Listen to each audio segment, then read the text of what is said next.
The machine blasts number 695 as the Cardinals complete the weekend sweep over the Cubs. We'll recap all of the action from the weekend, including the appearance of September Yadier. Plus, Jack Flaherty is back on the mound today at Busch Stadium, which means someone had to be sent down. All on today's episode of Locked On Cardinals. You are Locked On Cardinals, your daily St. Louis Cardinals podcast, part of the Locked On Podcast Network, your team every day.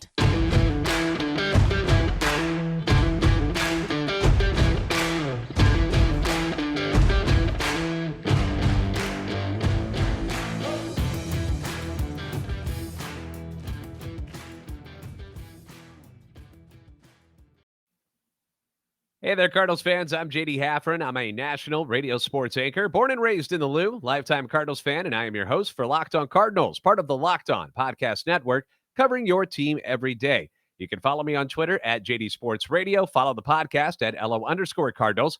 I want to thank those of you who make Locked On Cardinals your first listen every day. We are free and available wherever you get podcasts. You can subscribe on iTunes, Spotify, Google Podcasts. We're also available on YouTube. Be sure to like and subscribe and comment so you can interact with us. This is a show serving Cardinal Nation and giving the best fans in baseball all of the info about the birds on the bat. I'd like to start today's podcast with a little ditty, a remix, if you will. Go Cards go. Go Cards go. Hey, Chicago, what do you say? The Cards beat you again today. All right, not my best work, but I hope everyone had their brooms in hand on Sunday as the Cardinals completed the 3-game weekend sweep over the Chicago Cubs in about as sweet as a way as possible that you could do it. With Albert Pujols coming off the bench, popping career home run number 695 to win it on Sunday. The Cardinals have now reeled off 4 wins in a row and have won 8 of their last 10 and now have an 8.5-game lead over the Brewers. They're running away with the NL Central Division Championship. You guys realize that, right? At the All-Star break, people weren't quite sure what to make of this team. You had Goldie, you had Arenado putting up sick numbers, but there wasn't consistent output from the rest of the lineup. The pitching staff short a few arms, and it showed. The standings, second place at the end of July, few games back of Milwaukee. Everybody was wondering what's going to happen at the trade deadline. But since the All-Star break, they have arguably been the best team in baseball. Going into the break, they were a respectable 50-44. But since the break, 29-11. They go 22-7 in August and start off the month of September 3-0 with the sweep of the Cubs at Busch Stadium. So let's reminisce a bit, shall we? Let me take you back to Game 1 on Friday night where Jordan Montgomery got the start, and the Cubs, man, they got to be grateful. They do not have to see Jordan Montgomery anymore this season because he has completely owned them. Jordan tosses another 6 shutout innings, allowing 7 hits, 2 walks, while adding 4 punchies. The Cubs had a chance to score on him in the first inning. It was first and third, nobody out, but you get that awesome short hop pick and throw home by basically the god of defense these days. Nolan Arenado cuts down the runner at the plate. They get out of the inning. Cards score in the bottom half on a 2-run single by Tyler O'Neill. Top of 3, Cubs threaten again. Bases loaded, 1 out, and Montgomery gets the double play ball. Bottom of 6, O'Neill singles, steals second, and Dickerson, Corey friggin' Dickerson, having an amazing second half. He was a guy I wanted DFA'd in the first half. He's been amazing. He's been fantastic. Singles to right field, scores O'Neill. It's 3-0. Top of 7, the Cubs get a couple singles to start the inning, and that ends Montgomery's night. But the threat remains. There are people on base. So they bring in Jordan Hicks, who proceeds to strike out the next 3 hitters and looked about as filthy as he has all season while doing it. Bottom of the 7th, you get a 2-run big fly by Newt Barr, off of a lefty, no less, who he has struggled against this season. 11th home run of the season. That makes it 5-0. We get a cool moment in the bottom of the 8th when St. Louis native Ben DeLuzio makes his MLB debut and pinch hits for Dickerson. And I would like to apologize because on Friday, DeLuzio gets called up. We hear about it. I scrambled to get whatever information about him I can find, and I genuinely had no clue that DeLuzio was born in St. Louis. I did not know that when we initially talked about him. Read that he grew up in Florida, but born in the Lou. Played at Florida State, so I was like, okay, all this Florida stuff. Born in St. Louis. How about that? So had to be a cool moment for him to make his debut with the Cardinals. He ends up drawing a walk. Yadier singles, by the way, second hit of the night. And then Tommy tank shots Edman, blasts a 3-run home run to left, making it 8-0. That's his 12th dinger of the season. Stratton, damn glad to meet you, comes on in the 8th. He gets the final 6 outs, with the final out being caught by DeLuzio in center field. So another pretty awesome moment for the 28-year-old rookie. And the Cardinals get the 8-0 shutout victory. Montgomery goes to 8-3 on the season, but more importantly, he's now 5-0 as a Cardinal. Hicks does that Houdini act in the one inning of work that he was in. Stratton gets the 2 shutout innings, and on a night where Goldie and Arenado go hitless, the Cardinals still put up 8 runs and win. O'Neill stays hot. September Yachty, he arrives, goes 2 for 3, just an all-around solid effort by the team. We're going to move on to Saturday and Sunday next on Locked On Cardinals. But first, a reminder that as you gear up for fall, you need the right people on your team to help your small business fire on all cylinders. LinkedIn Jobs is here to make it easier to find the people you want to talk to faster and for free. Create a free job post in minutes on LinkedIn Jobs to reach your network and beyond to the world's largest professional network of over 810 million people. Then add your job and the purple hashtag hiring frame to your LinkedIn profile to help spread the word that you're hiring so your network can help you find the right people to hire. Simple tools like screening questions make it easy to focus on candidates with just the right skills and experience so you can quickly prioritize who you'd like to interview and hire. It's why small business rates LinkedIn Jobs #1 in delivering quality hires versus leading competitors. LinkedIn Jobs helps you find the candidates you'll want to talk to faster. Did you know that every single week, nearly 40 million job seekers visit LinkedIn? And I'm one of them. I am always on the search for my next cool job. Doesn't mean I'm leaving all my other jobs. Not like I'm leaving Locked On Cardinals or anything soon. I just got here. But you never know. You never know when that next opportunity is going to be out there. And if you're one of those businesses that has an opening, post your job for free at linkedin.com/LockedOnMLB. That's linkedin.com/LockedOnMLB to post your job for free. Terms and conditions apply.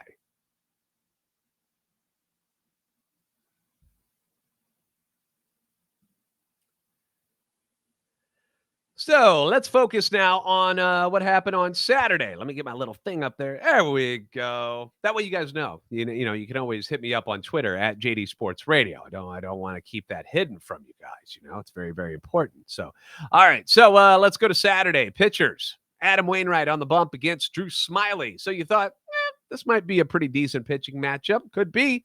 Smiley pitched very, very well last time against the Cardinals, and we know what Wainwright can do. Saturday's game was also, because we're making history all the time this season for the Cardinals, the 323rd start of Adam Wainwright and Yadier Molina's career as battery mates, bringing them within one start of tying the MLB record set by Mickey Lolich. You know Mickey Lolich? No, you probably don't. Mickey Lolich and Bill Freehan of the Tigers hold the record, so they're creeping. And if all goes well, Molina and Wainwright will establish themselves as the most durable battery in history on Thursday against the Nationals. With 212 team wins in their starts, Wainwright and Molina are already the most successful battery in history. So they just keep adding numbers. Got another one for you. How about this? Also start number 2097 as a catcher, which tied Molina with Carlton Fisk for all time in Major League Baseball. Pretty good stuff, man. Amazing history right before our eyes. Let's talk about the game, though. Early on, you could tell Adam Wainwright did not quite have his good stuff as the Cubs put up 3 straight singles to take a 1-0 lead. Then with 2 outs, another 2-run single makes it 3-0. And then everyone in the crowd, you know, you're all kind of murmuring to each other like, yo, what are the Cubs doing here? This is Waino. Adam Wainwright. You aren't supposed to be able to hit Waino like this. Knock it off. But the Cardinals bats are like, hey, everybody calm down. We got this. Chill out. With 1 out, O'Neill walks, bringing in Paul Goldschmidt, who for him has been struggling recently, coming in just 4 for his last 24 into this at bat. He falls behind 0-2, and then they make a mistake. Smiley puts one up and away, and Goldie rips it. Fastball, right field, zips it over the wall. 2-run dinger, his 34th of the year, making it 3-2 Cubs. Fast forward to the bottom of the third, and then the muscle-bound slugger himself, Tommy Tank Shots Edman, steps in again to swing the lumber, and he rips an Oppo Taco bomb to right field. That makes it 3-3. Lucky number 13 on the year for Tommy, who now has 5 home runs in his last 56 plate appearances and has already surpassed his career high of home runs in a season, which was previously 11. Dude's been incredible lately. I don't know where all of this sudden power is coming from Edman, but keep it coming, dude. So with Tommy mashing all these taters, it makes the next hitter, Tyler O'Neill, who's known for his workouts and his Popeye-like torso, it makes him a little jealous. Can't let Edman have all the fun. So Bro Neal does what he does best, and that's hit an 0-1 hanger basically to East St. Louis. 423 feet into left field. He makes it 4-3 Redbirds. Bro Neal's 13th of the year, his 6th in his last 54 plate appearances, and 9th since the All-Star break. To say that Tyler O'Neill is hot, understatement. Goldie then singles. Arenado walks. Albert, he flies out. Then Goldie pulls off the double steal. How many times do you see that? But they do it because it's just plain fun. Carlson then walks. That brings us to September Yadi, whose confidence at the plate, it's on the rise, folks. It's on the rise. You start to see the Yadi smile while he's running the bases, and while he's out there on the field again, he's having a good time, especially when he drives one into right center, clearing the bases, making it 7-3. Yadi throws his arms up in the air like Rocky when he's running the steps in Philadelphia. The crowd is going bonkers for their fan favorite, and he's had such a tough go lately, man. It's been really, really tough for him at the plate here in his final season, and to see him succeed in another huge spot, it warms the hearts of us Cardinal fans. And if that wasn't enough, Yadi then decides he's going to get a little cocky, shows off his blazing speed and the baseball intellect, but mostly the blazing speed that he possesses. He steals third base off the pitcher. Pitcher doesn't even look at him.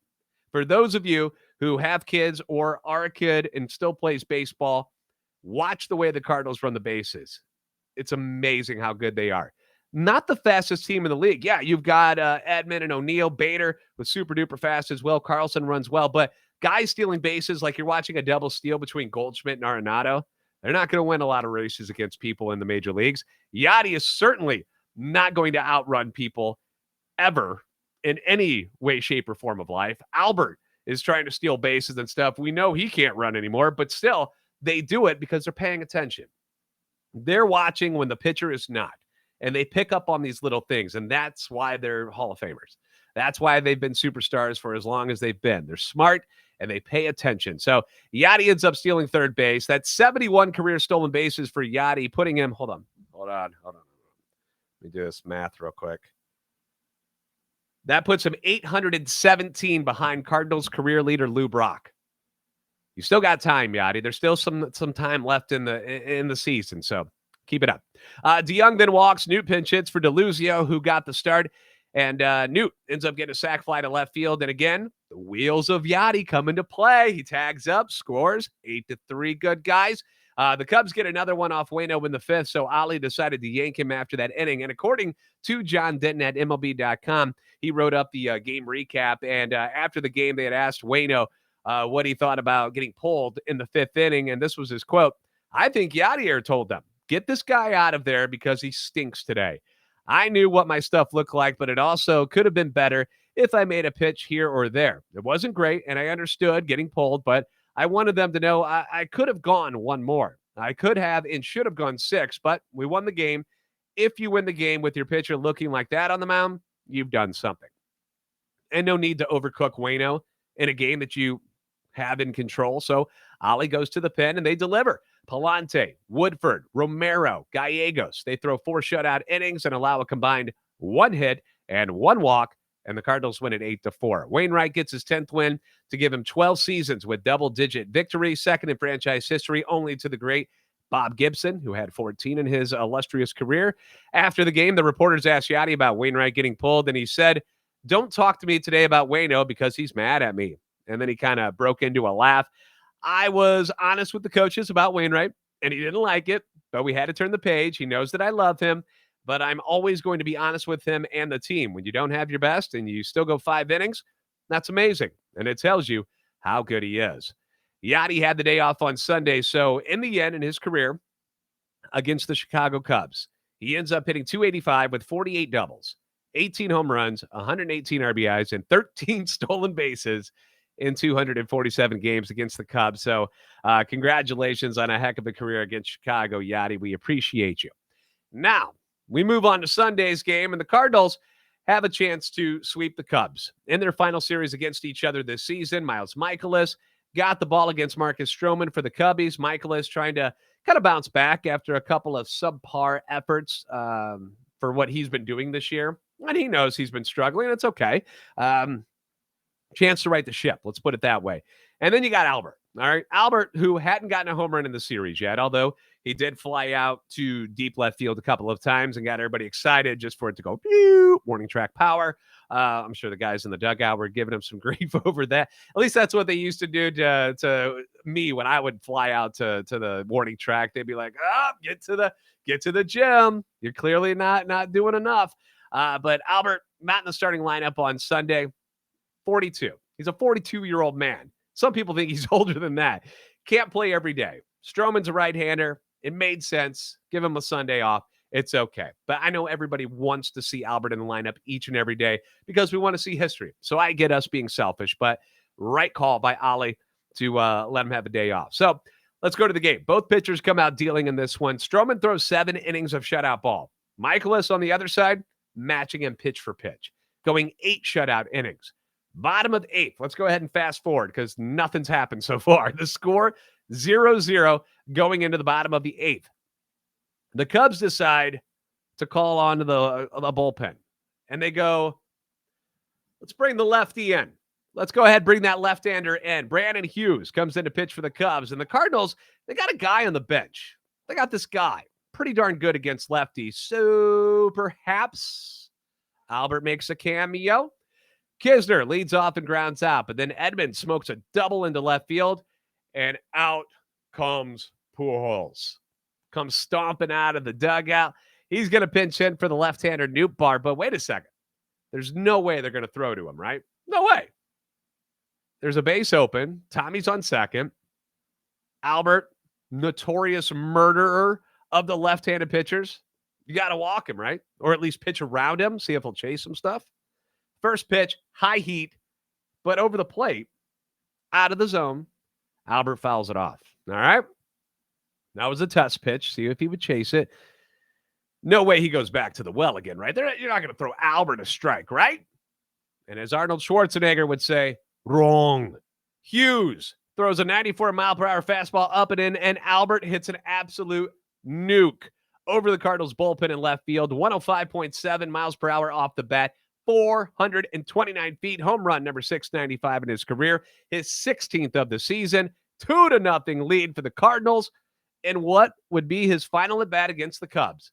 A pinch hit, 2-run homer, and the crowd is loving every second of it. Albert is smiling as he trots around the bases because even he can't believe they pitched to him. An incredible scene at Busch Stadium on a day where there was little to no offense whatsoever. Albert steals the show. He's now one shy of Alex Rodriguez for 4th all-time, 5 away from 700 in 199 career games against the Cubs, most of them coming in a Cardinal uniform. Pujols mashes 59 home runs, 99 extra base hits, and 149 RBIs. Helsley comes in the 9th for the save. Cards win it 2-0. Mikolas picks up his 11th win of the year and a fitting end to the Cardinals and Cubs series for 2022. And forever for Yadi and Albert. Yadi has 2 great days at the plate on Friday and Saturday. Albert does his thing on Sunday. It's like they're walking off into the sunset. And the Cubs are just like, thank God we don't have to face these guys anymore in a Cardinal uniform. I just want to reiterate that it's a special time in St. Louis right now. It's a very special time in St. Louis with this team, and I hope everyone is enjoying it as much as I am. I implore you, I beg you, if you have the means and you have the time, go to the ballpark in this final month and be a part of this magical season that we're getting to witness 2 of the greatest Cardinals of all time, 2 of the greatest Major League Baseball players of all time. Help push this team to a division championship and hopefully further. Now, I would be saying 3 of the greatest Cardinals of all time with Wainwright, but the more I see him pitch, the more I think he's coming back next year. I have no sources or inside scoops that tells me about this. he just seems like a guy who isn't done yet. Does he seem that way to you guys? Like he's running out to the mound before his start on Saturday, doing the whole bullpen thing that he did with ESPN. He doesn't sound like a guy who's saying goodbye. He looks like somebody who still has a whole lot to give and wants to still compete every day. Now, if the Cardinals win the World Series and he can go out on top, perhaps that changes his mind. But on this date, September the 5th, I think Adam Wainwright's coming back for another season. But that's just me. That's my opinion. Cardinals have the worst team in baseball in town for the next 4 games, although they just came off of a series victory over the Mets. So that's saying something. But the Washington Nationals in town for the next 4 games. Today is the return of Jack Flaherty to the mound. And according to Katie Wu from The Athletic, in a corresponding move of activating Flaherty for Monday's game, the Cardinals have optioned Dakota Hudson to Memphis. Hudson will continue working on the areas he's already made improvements on, his pace, his accuracy in the zone, and he'll be used as the team's 27th man spot starter in their upcoming doubleheader against the Cincinnati Reds, and he'll be starting for Memphis on Tuesday. So that's the latest. That's what's going on. Thanks again for making Locked On Cardinals your first listen every day. Now for your second listen, go check out the Ultimate Pro Football Preview 2022, an 8-episode extravaganza to get you ready for the NFL season. The local team experts of the Locked On Podcast Network, plus a betting angle from Lee Sterling of Locked On Bets, all combining into one ultimate NFL preview. Search for Ultimate Pro Football Preview 2022 on your Odyssey app, YouTube, or wherever you get your podcast. I know Thursday, because I'm a big fantasy guy when it comes to fantasy football, we've got the Bills and the Rams. We'll kick things off on Thursday. I've got over here, if you're watching on YouTube, I got my Packers stuff ready to go. I'm excited about the NFL season, but we still got a lot to do. A lot of work to do still in the Major League Baseball season. So we're going to keep you posted on all of it. Always, always be sure to like and subscribe on YouTube. Follow on Twitter at @LO_Cardinals and at JD Sports Radio. You are the best fans in baseball for a reason, and I'll see you next time right here on Locked On Cardinals.